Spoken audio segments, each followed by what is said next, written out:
Hi, everyone. This is the third and last recording for the first session of our FSCI class. I'm Clark Iakobakis, and the focus of this one is going to be on data exploration. So I'm going to go ahead and stop my screen. All right, just as we saw with the previous videos, there are a couple of ways to access the Jupyter Notebook for this one. One is to access it in day one under Read More and selecting Launch Binder. And the second is to access it from our course website. And it's going to be here under Data Exploration. Up at the top of the page, there's a binder link. So let's jump back here. All right, the focus of this is going to be on exploring data, and it really makes use of packages that have been developed that are kind of supplemental or add-ons to what is called base R, which is the R that you get out of the box. Now, R has been around over 2 decades now, but it's still so vibrant in terms of its development and its user community. And that's because it's open source in part, and because developers have created packages that really extend and simplify the functionality of R. So with a lot of the functions that we're going to be reviewing in today's session, you can do a lot of this stuff with base R. In other words, you don't need to have dplyr or read R, which are two of the packages that we're going to be using. It's just a lot more complicated and takes a lot more steps. And so these packages really simplify and streamline a lot of that. They are part of what is called the tidyverse. And the tidyverse is a package of packages. So it includes packages for visualization, for reading data in, working with character strings, doing data manipulation, and so on. And so if you're intending on continuing with your journey in R and you download R and RStudio, you'll want to also install the tidyverse set of packages as well. So it looks like our Jupyter Notebook has loaded. Start off with talking about getting data into R. Now, in our next sessions in R Crossref and R Orchid, we're going to be connecting out to using APIs to data that's pre-existing and pulling that data into our R session. You can also, but that's only one way of getting data into R. You can create it just within the R environment. You can read in CSV, comma separated values files. You can read in Excel. You can connect out to Google Sheets and read the data in. You can read in data created by SPSS or SAS or other data and statistical analysis platforms. Now, most of these do require installing packages, but packages are always free to install and use within R. So first, we're going to be using readr to read data in this Jupyter Notebook. So after you install packages, the next step is to load the functions that come with those packages into your current R session. And so you always have to do that with the library function. If you ever get an error message that states that this function doesn't exist or that R can't find it, but you have installed that package, it's probably because you have not first loaded it into your session using library. So here we're loading 3 packages in: readr, which helps with reading data into R; purr, which helps with working with complex nested lists and it also helps with writing loops more easily, which we're not going to do in this session, but we will make heavy use of both of those in our following sessions. And then dplyr, which is a really robust package for data manipulation and cleaning and processing.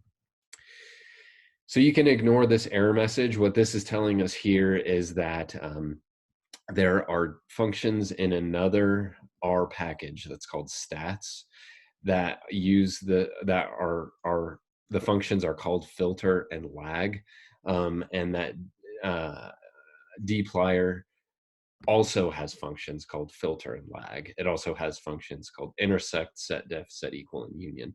So this is just telling you that there are already pre-existing functions, and dplyr is masking those functions, which means that the dplyr functions will take predominance. So you don't really have to worry about that. The first thing that we're going to do is pull some data into our R session. And what I'm doing here, it's a two-step process. First, I'm constructing a call to a raw CSV file on GitHub. So I can actually just paste this into the browser to let you see what it looks like. It's very simple. It's a CSV, which is a comma separated values data file. And what this particular data file is an export from a library catalog, um, uh, a library system that includes data on the call number, the book title, the total number of checkouts, the last date it was checked out, and so on. So I'm constructing that URL, and then I'm using the read CSV function from read R to actually read that data into my R session. So it's going to go out to this website. It's going to pull that in, and then it's going to read it into my R session as a CSV file. And one thing to note is that the read R version of reading CSVs uses an underscore, whereas the base R, in other words, the R that comes out of the box, uses a period. And there are differences that I'm not going to go into, but I just want to point out that we are actually using the read R version. And the other way you can tell, of course, is it says read R here, followed by 2 colons. And what that's telling us is that this function, read CSV, comes from the read R package. You do not have to include this part. So if I was to execute this, it would do exactly the same thing.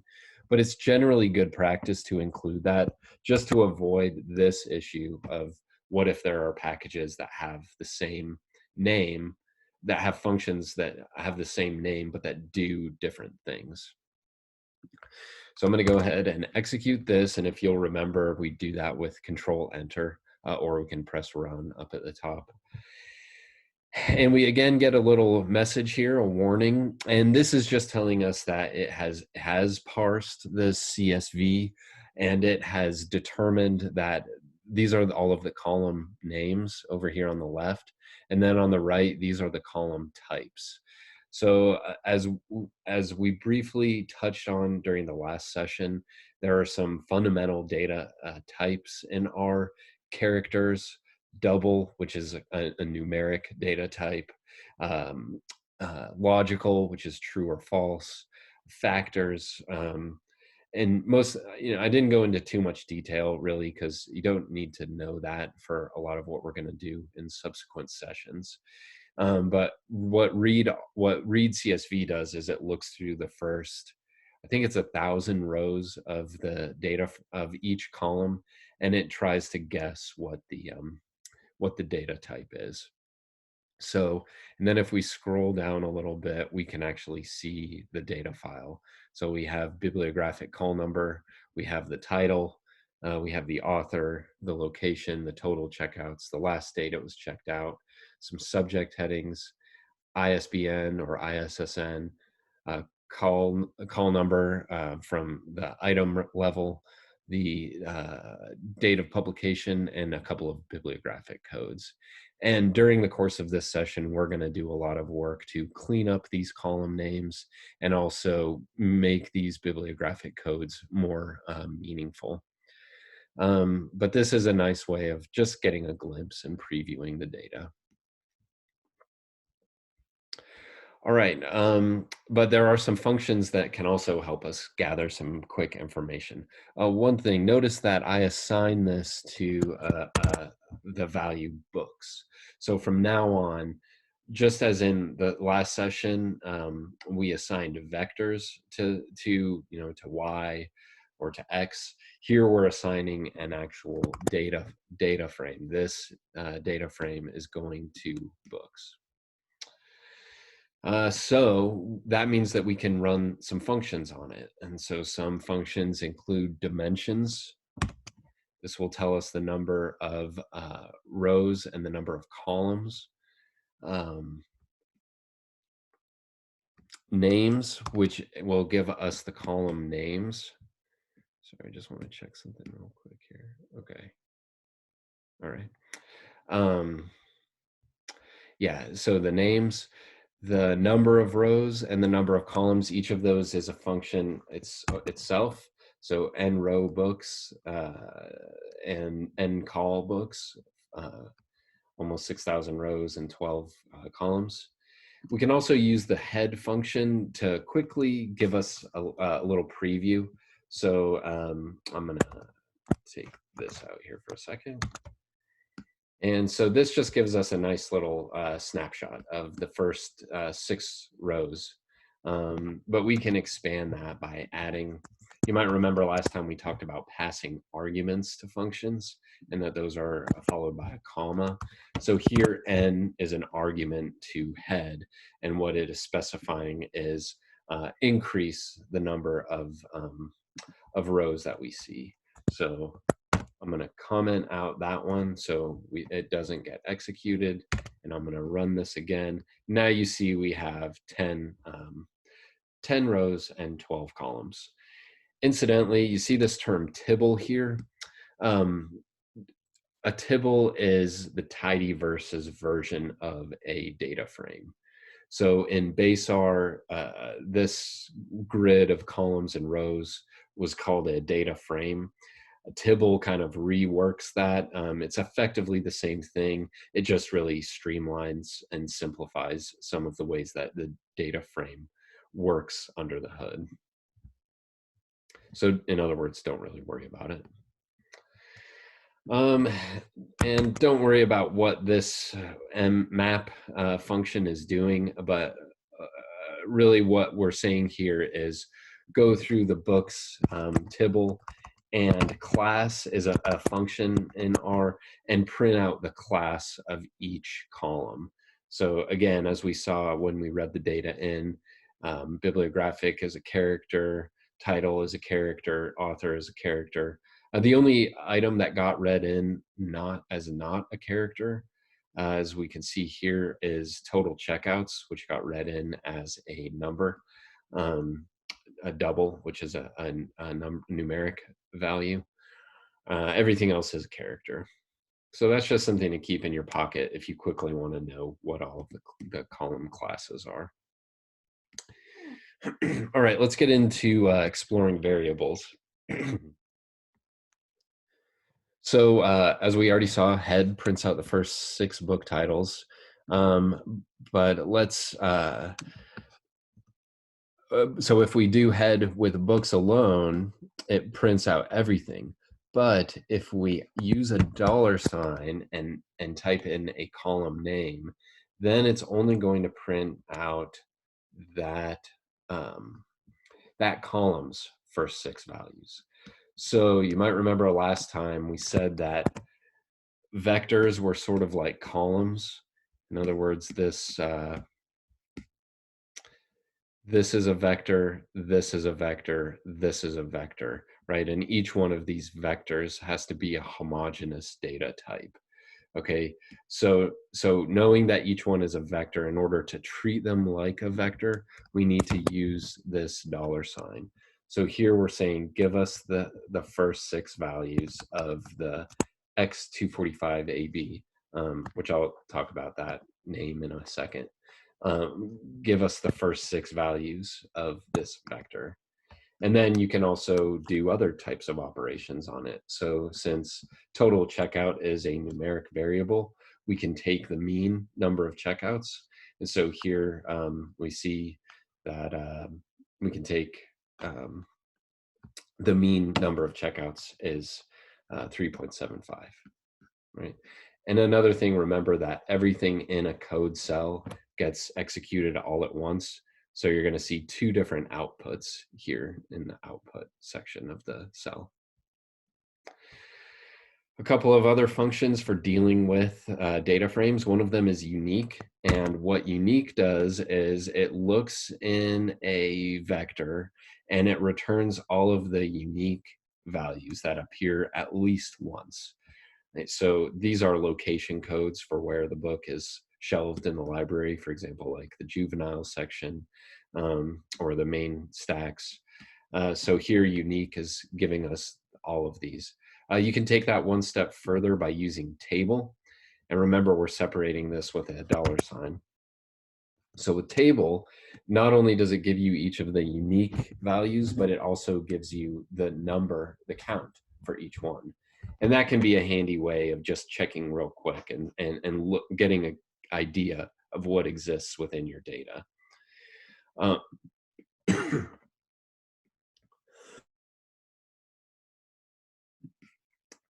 So you can also combine that with relational operators, which I'll talk about in a second. So here we're actually doing, we're subsetting out total checkouts to include only those items that have more than 50 checkouts. Or I'm sorry, what we're doing, we're not subsetting them out, but we're evaluating each one. So it's going down each column in total checkouts, and it's saying, does it have 50 or more checkouts? Yes or no, true or false. You'll remember in our basics video, we did that with is NA to say true or false, is this an NA value or not? Well, it's the same idea here. So it will return true if it's over 50 and false if it's less than 50. So what this is doing then, we then wrap that in table and we get a readout of true and false values. So this is really telling us that out of those books, only 9 of them have more than 50 checkouts. Okay, duplicated, what that does is gives you a logical vector, in other words, true, false, of which values in the vector are duplicated or appear more than once. So I'm going to create a new data frame for that called my dupes. Actually, it's a tip. I'm going to create a tibble. Don't worry too much about what this is doing. I'm just using the tibble function to create one vector for identifier, which is, you might remember last time, the C value combines 111, 222, 111, 333, 444, and then another vector called birth year, and that too uses C to combine these birth years. So this is what it looks like. I've printed out using just typing it into the code cell.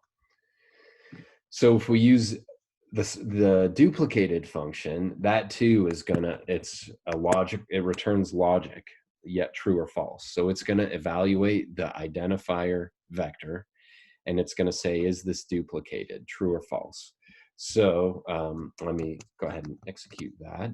And we have false, false, true, false, false. In other words, this one, as it's running down the line, has not duplicated. It hasn't appeared yet. This one is not duplicated. So when the question is it duplicated? The answer is false. No, it's not duplicated. This one is not duplicated. But this one is true. This one is duplicated. Okay, so we have false, false, true, false, false. And just something to keep in mind, you can put an exclamation mark before a lot of functions, and that will do the opposite if they are functions that return true, false. So in this case, if we take the opposite of duplicated, then we have true, true, false, true, true. In other words, this is not duplicated. Uh, this is not duplicated. This is duplicated. Okay. Or really, it's saying this is not duplicated, but don't get too tied up in that. That's mostly there for illustration. So we can run a table to let us know in that vector how many are duplicated, and there's only one that's duplicated. And which is also a useful function for identifying the specific element that is duplicated. So here we're wrapping duplicated in which. So really which is just telling us the numbers that are true, like in the order. And the third item is true, so we get a 3. So we talked a little bit about missing values last time. You can wrap is NA for the entire data frame in sum, and that will tell you that in this entire, every single value it looks at in the whole thing, and about 7,300 of them are missing. You can also run call sums, which is a column sum for each column, and it will print out for each column how many is NA. Really remember, which is just returning true, false. So call sums is saying how many are true in each column. And we can see that some columns like total checkouts have no missing values, whereas others like author and bibliographic call number, or especially item call number, have quite a few missing values. Also, you can use is NA in combination with table, kind of like we did earlier. So is NA, remember, if we run it on we're running it on a vector here, ISN, which is the ISBN numbers. So what this one is telling us is that about 1,200 of them are missing, and 4,700 are not missing. And then you can use NA omit to remove observations that have missing values. Okay, so there's a few exercises here to help you work through some of these. So go ahead and pause the video if you like, and try and work through them. All right, and assuming you have done that, I'm going to run through these now. So the first question asks, what is the class of the total checkout variable? So class is a built-in function in R that tells you what this sort of data type is. And we're going to do class, and we have to call books, and then $, and then type in the variable name. So class of books is numeric. Don't worry about, was it double? Is it numeric? That's something that we're not going to get into right now. They're both numeric data types.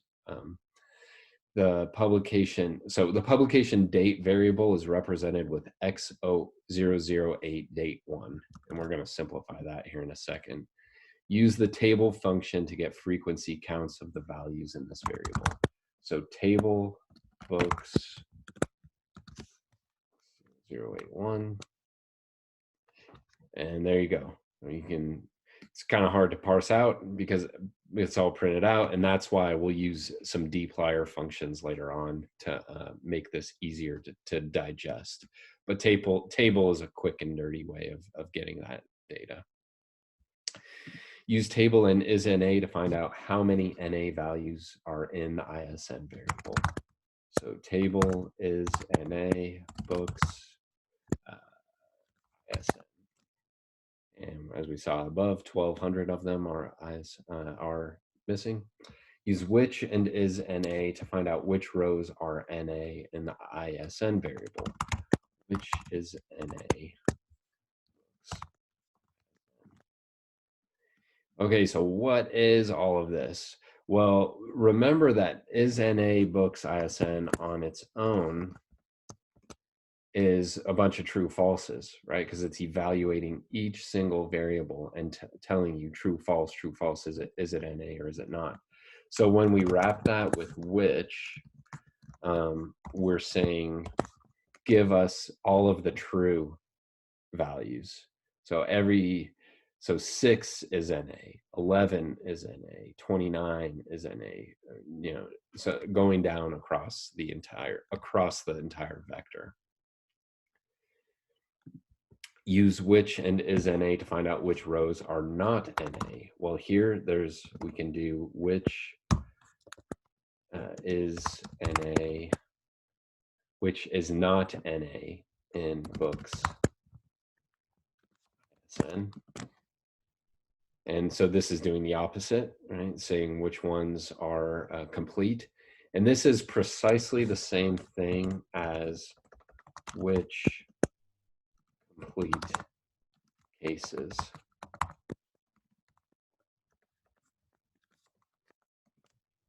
Okay, exactly the same thing. You can see them here, both printed out. And so why am I doing all this? Because this is one way of filtering out NA values. So use brackets to subset the book's ISN vector along with is not NA or complete cases, whichever you want.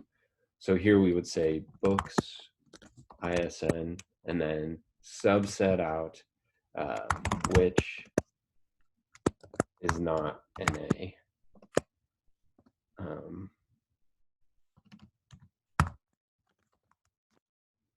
It's kind of tricky, right? Because what you have to do here is first you have to call the vector that you're going to manipulate. Then you put the subsetting function inside the brackets. And the subsetting function is a list of numbers. Remember, this is which is not NA, books ISN. And you have to repeat this because all that this books ISN understands is these numbers. So it's subsetting based on whatever numbers you feed it. And so here we get a list of all of the ISNs, the ISBNs that are not NA. In other words, all of the complete values. Okay, and that's a useful function to keep in mind. But we're going to be using filter here in a minute. That's a much more effective way of doing that. So this is like the base R way of doing it, but dplyr gives you filter, which is a lot better. All right, the next exercise asks you to call summary on total checkouts. This will give you the minimum, the maximum, first quartile, median, mean, and third quartile. So what can we infer when we compare mean, median, and max? The mean is 3.75, the max is 113. The first quartile is 0. So really this is telling us that most of the items in this data set have either 0 or 1 checkouts. And that's true of pretty much all book circulation data.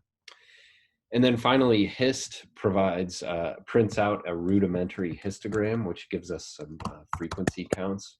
So if we call HIST on total checkouts, we can see visualized what we inferred from these numbers, which is that the vast majority of items have very few checkouts, and it just, book checkout data is always going to be skewed in this way, just like citation data. Okay, moving on, R contains a number of operators you can use to compare values. So last time we talked about using the question mark as another way of getting help. So I'm not going to do it, but using the help function is another way of reading the help files. So these are what some of those relational operators are, and they basically allow us to compare values. And then R also contains a number of logical operators. And these are sort of like Boolean operators and or not. And you can see the details there where the exclamation mark, which we've seen above, indicates a not. And the ampersands indicate logical and. The pipes indicate logical ors. So there's a few exercises here that you can do, and I'll just quickly run through them. So comparing 8 to 16, this is basically asking, does 8 equal 16? No. But is 8 less than 16? Yes. Does 8 equal 16 minus 8? Sure does. Does 8 equal 8 and what is this saying? Oh, okay. So this is actually saying, does 8 equal 8 and is 8 less than 16? So are both of these conditions true? And this one is doing the same thing. Does 8 equal 8 or is 8 greater than 16?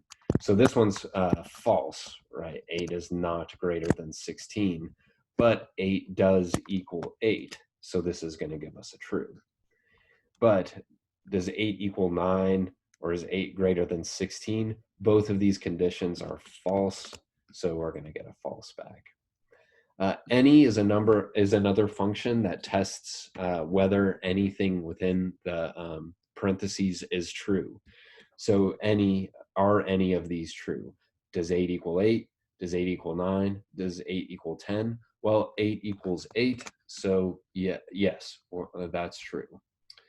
But all requires everything in the parentheses to come back as true. So here we're saying, really this is saying true, false, false. So we're going to get a false here because two of those are false. In is another helpful one. So what this is looking at is it's asking, is 8 in this vector of 6, 7, 8? So yes, it is. But is 8 in this vector of 5, 6, 7? No, it's not. And here we're using the not operator, which is an exclamation mark, and it's saying, is 8 in 5, 6, or 7? And the answer is no, but we're wrapping it in an exclamation mark, so it's saying, is 8 not in this vector? And again, don't worry if a lot of this is beyond you. I'm just kind of doing this as an exercise, as a way of helping you understand these logical operators. We're really not going to be using them too much, but this can come in handy down the line. Finally, if 8 equals 8, here we're writing in a conditional if statement. So if 8 equals 8, then print the statement 8 equals 8. So it's going to evaluate the condition within the parentheses, 8 equals 8. So, and that condition is going to come back as true. So since the value is true, it's going to print 8 equals 8. Now here, if 8 is greater than 16, print 8 is greater than 16. If it's not, then print 8 is less than 16. So here again, we have an if else, and so this is going to come back as false because 8 is not greater than 16. So we are going to get the else statement, which prints out that 8 is less than 16. All right, now let's get into some of the fun stuff with data cleaning and transformation with dplyr. So we loaded dplyr at the beginning of our session, and something you probably have noticed is how sloppy these names are. These come in directly from the library system. So the 245AB is a library cataloging designation that library catalogers use to denote the title. So one thing to note is that our column names cannot start with numbers, and so it automatically added an X to the beginning of it. So the way to think about the dplyr set of functions, and I'm actually going to insert a cell here to explain this. With dplyr, you have the function name, then you have the data, and then you have the argument. Okay, so in this case, you can see with this first bit here, Now I put this on a different line just so it's more readable.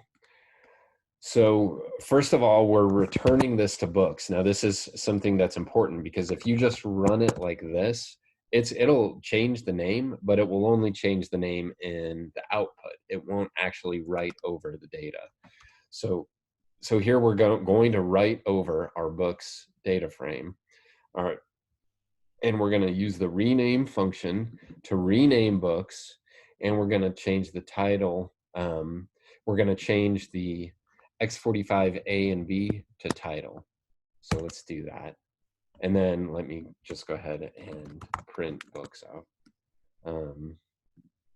Okay, it's giving me an error here because I already renamed it. So what I need to do is enter a new cell. Now print books. Remember, the reason that this error happened is it went back and it tried to execute this function again, and it's impossible to do this because there is no column that's called X45AB. Can't rename columns that don't exist. We already renamed it, so I cannot execute this function, this expression again. I hope that makes sense.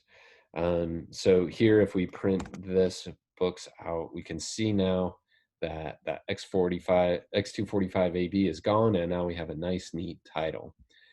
So you can do that on multiple columns. I'm going to delete this, or I'll just comment it out because I don't want to run it again because we already did it once. And I'm going to run this, and you can see we're changing 245C to author, call ... biblio to call number, etc. So now we have a lot of nice, much neater column names.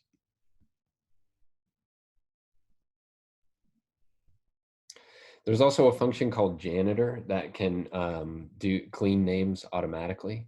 So here, what we're going to do is we're going to print out the existing names of the books, but then we're going to use janitor clean names to clean up all of them.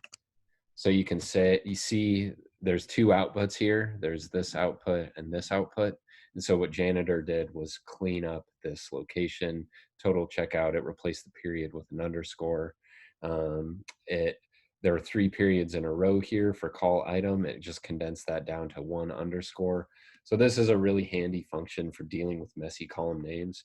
And it's one that we're going to use often when we work with our ORCID package. And then finally, you can use make clean names for vectors. So clean names is what to use for an entire data frame.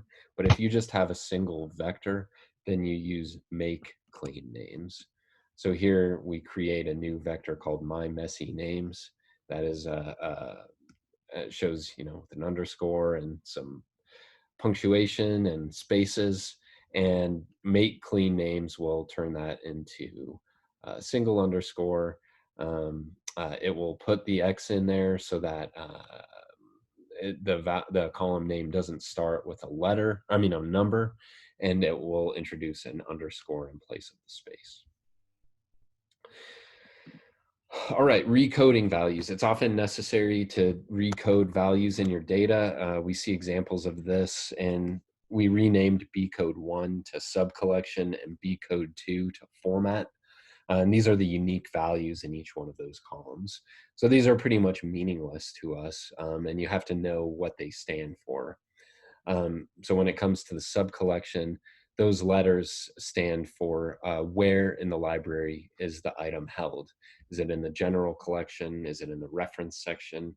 Is it in the K through 12 collection? So here we're calling the column, again, we're going to replace this column, and we're going to replace it with a recode function that again tells us which column we're operating on. And then it's kind of confusing. When we did rename, we started off with what we wanted it to be called. You'll notice that here, author is what we wanted, 245C is what exists. And here it's different. It's swapped. So that's one sort of confusing thing about recode. But you start off with what you have, and then you give it what you want it to be.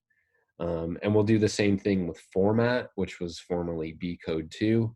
That is the item a book, serial, microform, etc.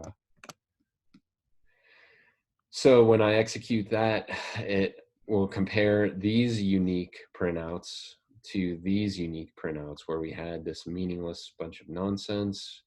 And now we have some nice, neat values. And actually, let me insert a new cell and we'll just take a quick peek at that. Let's move all the way to the end here. See, now we have some nice, it's a juvenile book. It's a map in general collection. So on. Okay, so we've already talked about doing subsets, where we subset a vector with brackets.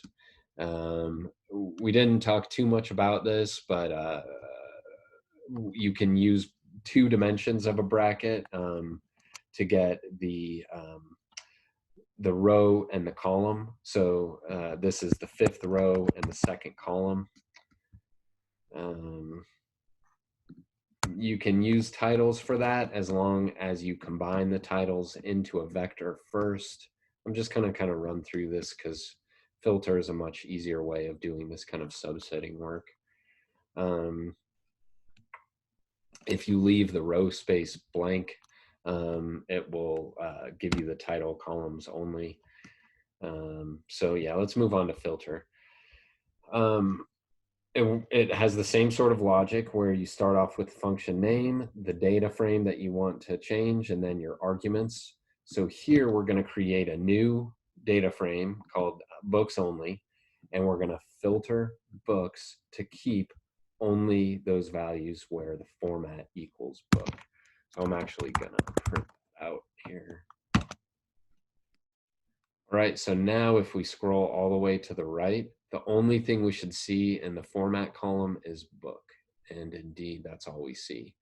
So that's a much easier way of subsetting than in base R, where you have to do something like, you have to subset books only, and you have to say where the books only format equals book. Right, that's a lot more messy and not as intuitive and easy to understand. So we could do the same thing with multiple filter conditions. So here we can execute this all at once where we filter books and we're assigning this to new variables because I don't want to overwrite that initial books data frame. I want to keep that. So I'm going to create a brand new one. I'm going to use filter. I'm still going to filter books, but then I'm going to take where only items where the format is book and the total number of checkouts is more than 0. So I only want to see items that have more than 1 checkout. And when I execute that, remember, nothing's going to happen that you can see, but in the background now I have a filtered data frame. So, and I can run operations on that. So I can see how many rows. So 4,000 of these objects have at least 1 checkout. Then I can do operations with that. So because that's a numeric value, I can divide the number of items that have checkouts by the number of items that exist that are just books, multiply that by 100 to say what % of items have checkouts. You can tell this is a fake data set because typically very few items have checkouts relatively. And then this is just another example of the really robust kinds of filtering that you can do. You can even run functional operations when you're filtering. So what this is saying is filter books to keep only format where only the book format, and use the string R package, which comes from the tidyverse, to detect in the subject column any book that has the term science. So str detect is running through each value in the subject column, and it's looking for the term science. And if it finds that term, it's returning a true. Otherwise, it's returning a false. And then it's using that true false index to subset our books data frame. So each one of these operations is running sequentially.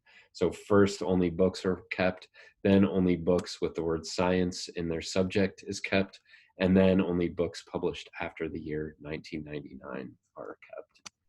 And so we have a much smaller, and you saw how fast that ran. You know how long that would take in some of the other data and statistical analysis packages, and you know how much code and annoyance that kind of thing causes. I mean, this is really a fast and efficient operation. So we have 70 items now that meet all three of these conditions. Okay, so there's a couple of exercises here to get you using some of these functions. So if you want to pause and try and do these yourself. All right, and I'm going to go through them myself. So first is to run unique books format and unique books sub collection. One thing I did there, I just pressed the tab key. I probably should have introduced that earlier on. If you press the tab key, it'll help you do an autocomplete. So yeah, we see here the books in the format and sub collection. Now use filter on books to create a data frame consisting only of format serials. Assign it to a value called serials. That's going to look like this, serials, filter. And if you want to be proper about it, you'll put dplyr, dplyr filter, books where format equals serial. And notice that it says serial, not serials. Now, something I haven't talked about, I think, is these two equals. We're doing that because we're doing a relational operator. So we're asking true or false, does this value equal serials? You only use one equal if you're actually assigning something or passing an argument. So two equals has this special meaning where it's doing a relational test. So, and then how many rows are there? Well, let's go ahead and run this to make sure we didn't get any errors. Oh, and we did get an error, and that's because I had a typo. Okay, no error. I'm going to assume it went okay. Let's say n row serials 25, and then use sum to compute the total number of total checkouts. So we'll do sum serials.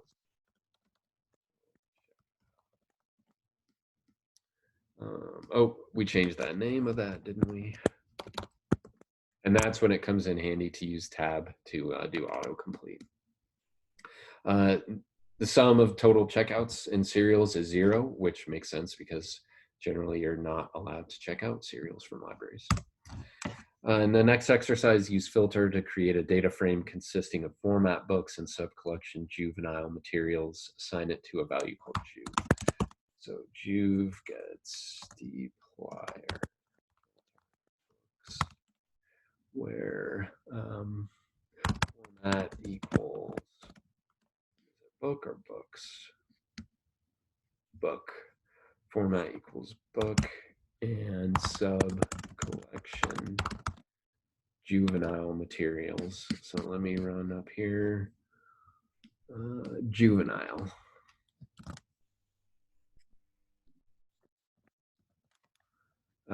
Okay, run that. What's the problem here?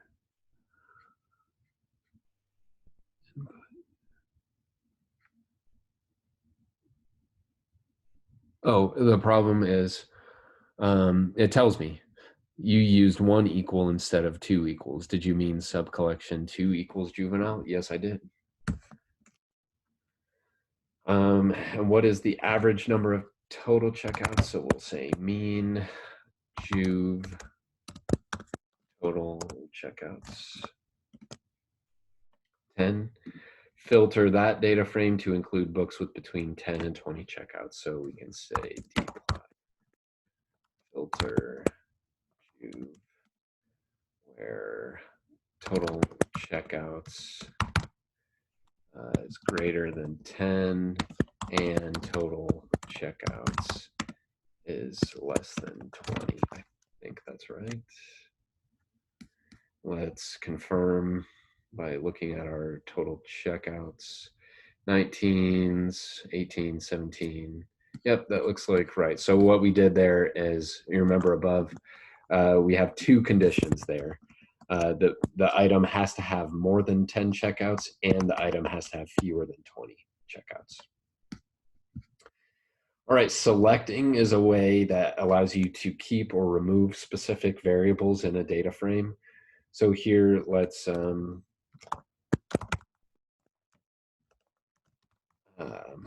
so we use select on books to select only the title and total checkout. So here, that's much neater looking. We only have two columns there. And you can, if you want to remove a column, you just put a subtract in front of it, right? So the item call number we saw earlier had a lot of NA values in it. Probably don't need it, so I'm just going to go ahead and remove it. But now if I look at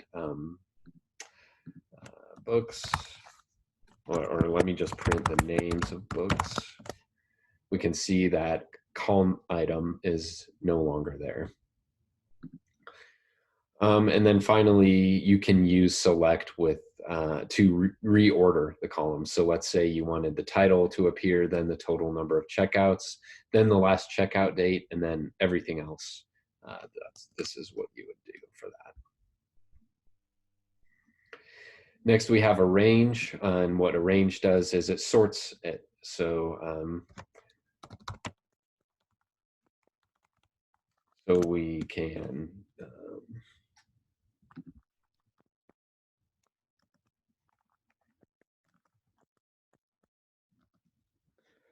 we can run that, and now we'll have it sorted.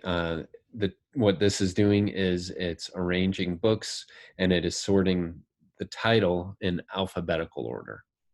Right? So we have items that begin with punctuation first, and then followed by A, B, C, D. So, and you use the DESC, descending, to sort it in descending order. So if we wanted to see the books with the highest number of checkouts, we would arrange books in descending order with total checkouts first, the highest total checkouts first. And then finally, you can order data based on multiple variables. So let's say you wanted to first sort by total number of checkouts, and then sort in descending order by publication year, so that the most recent books were first. This is how you would do that. Next and last is mutate, and what this allows you to do is create new variables. So let's say I wanted the call number class, which is the first letter of the call number. What I can do is I can call mutate on books, and then with mutate you put the new variable name first, so LC class. And then this is another operation from the string R package, which deals with character strings. And what this is doing is it's extracting the first character. So what I'm doing here is creating a new variable called LC class. I'm using str sub on the call number variable, which let me show you what that looks like here real quick. So this is a call number. And so what I'm doing here is I'm saying on this call number variable, extract the characters starting with the first and ending with the first. Okay, so I get E, I get P. Remember, R recognizes NA as a missing value, so it's not going to get N. It's going to know that that's a missing value, and it's going to keep it missing. And then P, and then P, and then NA, etc. So that's how you use mutate to create new variables based on operations within the data frame itself. All right, and then the next to last, actually the last thing I'm going to talk about, I'm going to let you read group by on your own, because we're not going to use group by in our session. So if you're interested in that, you can read through this on your own time. So the last thing I'm going to do is talk about this pipe operator, because This pipe operator will be essential to what we do for the rest of the class. Pipe is loaded with tidyverse. And what it does is it takes the output of one statement and makes it the input of the next statement. So instead of having to do a filter, then do a select, then do an arrange, you can do it all at once. Here's an example. You take books and then pipe. So creating a new variable called my books. That's going to be books. Then you can read in your mind, you can read the pipe as then. So take books, then filter books so that I'm only keeping the items where format equals book. Then select only the title and the total checkouts. Then arrange it in descending order with by total checkout. So that did 3 complex operations all at once in pretty much the blink of an eye. So two final exercises here, which you can pause the video and do on your own, and then we'll come back and go through them. All right, I'm going to create a data frame using books with the following conditions. So I'm going to start with books. Then I'm going to press tab just because it's neater. We're going to filter to include sub collection equals juvenile.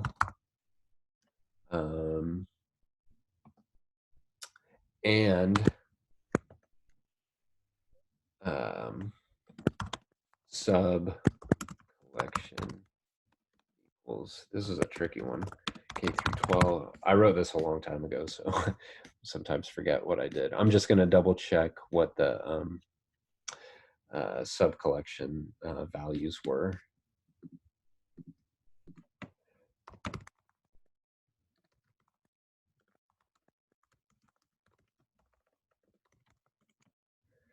Okay, K through 12 materials, that's right. All right, so again, this is actually I want to do a Boolean OR here. So we're going to say I want to include only items where the sub-collection is either juvenile or the sub-collection is K through 12, and where format equals book. Then I'm going to select the title, call number, total checkouts. Does it have an ES at the end?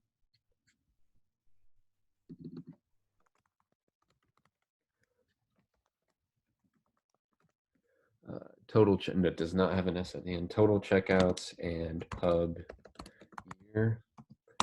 Then dplyr arrange by total checkouts in descending order. What's the problem here? I have one equal again. Okay, so we only have 4 columns because that's all we selected. All of our types are either, oh, and we didn't keep the sub collection, so we can't check it. I'm gonna actually add it in here. So I can make sure that all the items are either juvenile or K through 12, which is true, and then arranged in descending order by total checkouts. Okay, the next one is create a data frame. So I'm going to say books then, and I'm not assigning this to any variable. I'm just running it in the console. Okay, rename the ISBN column to all caps. So we're going to say dplyr. And with this one, we start with what we want it to be. So ISBN equals ISBN. And we only use one equal because we're not doing a relational comparison. We're doing an assignment. Then we want to filter out NA values in the call number column. So we say filter well, let's say complete cases. Filter to keep only complete cases in call number. Then we want to filter to include only books published. Okay, so we don't actually have to call filter again. We can add it here. Only books published after 1990, pub year greater than 1990. And then range from oldest to newest publication year. So we want to start with, we don't want to wrap it in descending because that would put the newest first. So let's see if that worked. No, because I have a typo. Where? Oh, the reason is I didn't use 2 colons.